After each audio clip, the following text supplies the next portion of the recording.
syndicats alors que le pays s'enlise dans une crise sociale qui perdure?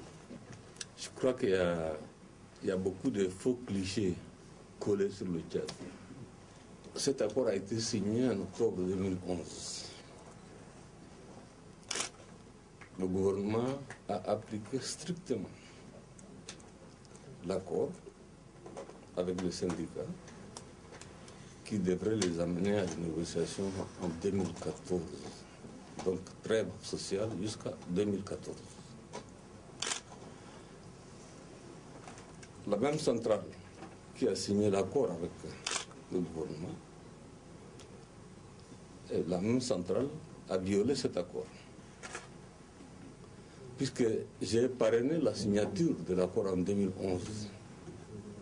Parce qu'en 2011, c'était aussi une situation difficile. Les problèmes sociaux, c'est des problèmes qui nous préoccupent. Le cas surtout des travailleurs. Nous avons toujours répondu.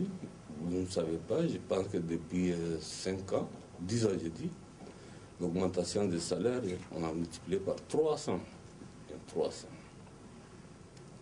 Donc, il y a des limites.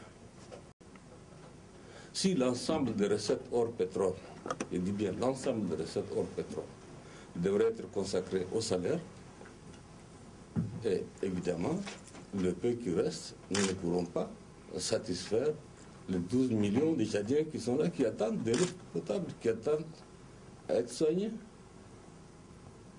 Les enfants qui attendent d'être éduqués.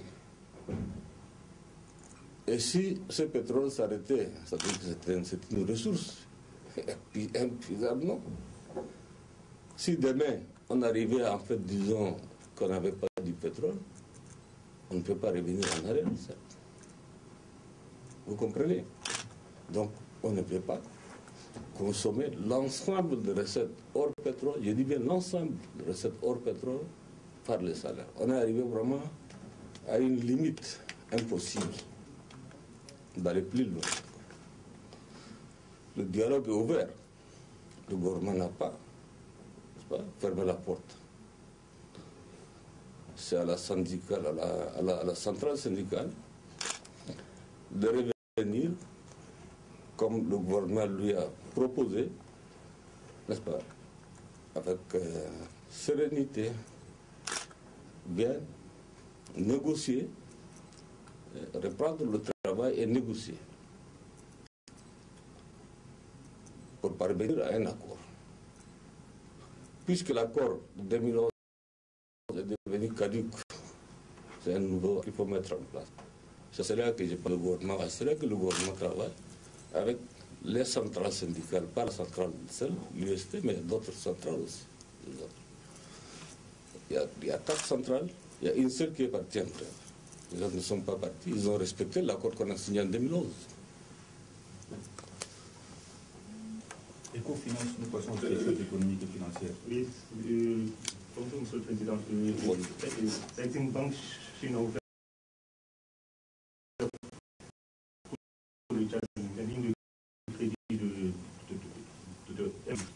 que le FNE et la Banque mondiale jugent que les conditionnalités de ce prêt ne sont pas adaptées. Est-ce que vous avez renégocié avec la Chine? La Chine est une grande nation, est une grande puissance, c'est un ami du Tchad, un ami de l'Afrique. La Chine est incontournable. Si le Tchad est parti pour avoir un prêt chinois, c'est malgré lui. Nous sommes le seul pays aujourd'hui en Afrique, je dis qu'il n'a pas eu accès à l'initiative des pays pauvres très endettés. Le seul pays. Nous sommes le seul pays. Donc, qui nous a poussé à aller vers la Chine? C'est la population qui demande de l'eau, des écoles, les soins de santé. Donc, il faut satisfaire cette population. Je n'ai pas d'autre choix que taper porte. On m'accueille, n'est-ce pas, avec dignité, et nous débattons des questions à égal à égal. Donc, ce n'est pas 1,5 milliard, mais c'est 2 milliards de dollars. Monsieur le Président, une question pour Alcara, encore une question concernant le volet économique. Quel bilan faites-vous des rencontres que vous avez effectuées avec le MEDEF? Est-ce que vous repartez avec des contrats signés à la fin? Non. Il n'y a pas de contrat signé. Je pense que j'ai reçu un partenaire d'une 50aine de chefs d'entreprise avec qui nous avions déjeuné. D'ailleurs, je connais beaucoup d'entre eux. C'est des gens qui travaillent au Tchad, puis qui travaillent aussi dans les pays voisins du Tchad. Nous les connaissons très bien. Ce n'est pas aujourd'hui notre coopération. C'est des partenaires de toujours. Nous avons simplement abordé toutes les questions, surtout des questions liées au développement du Tchad. Ce qui a été vraiment au centre de notre discussion, c'était, en fait, disons, quel est le programme de développement du Tchad.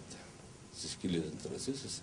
Donc, nous avons abordé secteur par secteur, et nous avions dit que le Tchad était un chantier à ciel ouvert.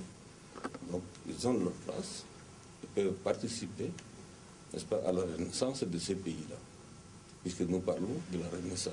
C'est pour la première fois depuis 1963, je dis bien 1963, c'est pour la première fois que ce pays a connu 4 années de stabilité. Et cette stabilité s'est renforcée davantage. Donc, maintenant, même si le pays se trouve dans un environnement en désordre, certes, mais Dieu nous a épargnés jusque-là. Et j'espère que les Tchadiens n'en voudront jamais revivre le désordre qu'ils ont vécu. Et nous sommes donc lancés dans la voie du développement du pays.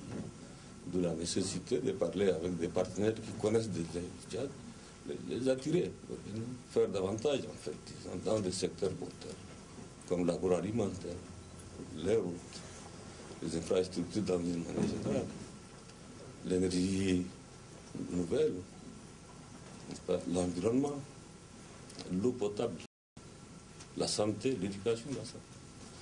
Nous avons évoqué toutes ces questions. Et j'avoue que moi, j'étais sorti, nous sommes sortis de cette rencontre avec une très grande satisfaction.